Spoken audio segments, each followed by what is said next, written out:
Hi, I'm Giselle Kovary, President of Engine People Performance, and in today's vlog I want to talk about the value of self-reflection.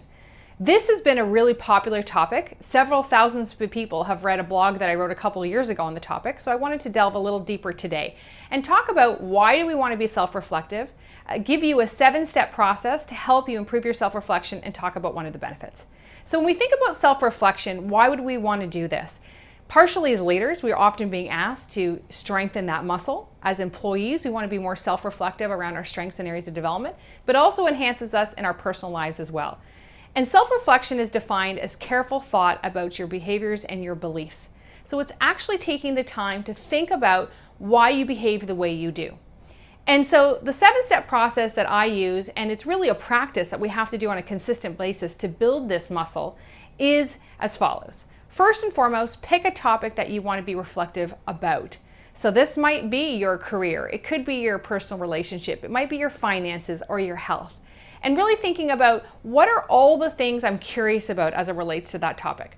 So you want to jot down your questions, and before you answer them, make sure that you have carved out some uninterrupted time. So this needs to be quiet time where you know your phone's not going to go off, no one's going to walk in your office, not going to be answering any email, whatever it is. You might actually want to do this away from the office.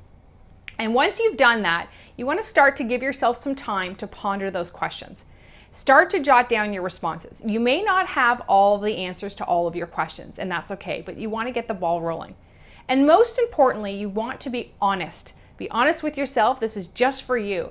So there's no point in fooling yourself around why you may be doing something or what you believe your strengths, your areas of development, your gaps are, your motives.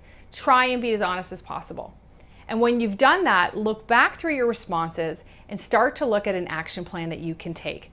Consider what you want to start, what you want to stop, and what you want to continue doing as it relates to that topic. So for example, if it's your health and you've been self-reflective around areas that you want to improve or why you're not feeling as strong and as healthy as you want to be, and you've made a decision, you want to stop eating the junk food and you want to start walking more, then your action plan is exactly what are you going to do to make that happen. Don't buy the cookies, don't bring them in the house. That's always my rule, though I love cookies. And so once you've done that, you build your action plan. And the final step is actually to plan to look back on your progress and celebrate your successes. Anytime we make a change in our lives, anytime that we're pushing ourselves to grow and to learn, we want to be able to give ourselves a pat on the back and celebrate that growth and that progress because it is hard work. So what's one of the benefits of being more self-reflective? Overall, it enhances our emotional intelligence, and it does that in 2 ways. It helps improve our self-awareness, so we're more aware of who we are, why we behave the way we do, what our motivators are, what are our triggers.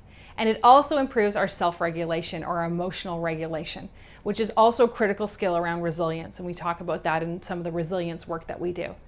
So when we think about the value of self-reflection, consider taking time to practice those 7 steps. Look for opportunities for you to improve as a leader, as an employee, but it also enhances your role as a parent, as a partner, as a community member. Knowing yourself better, being able to make choices to move forward and strengthen and develop your own skills. Look forward to hearing about your comments in the section below. And I'm also curious to hear about what you'd like me to speak on next. So I'll be looking forward to those comments, and I'll be building the next couple of vlogs around your thoughts. Thanks so much.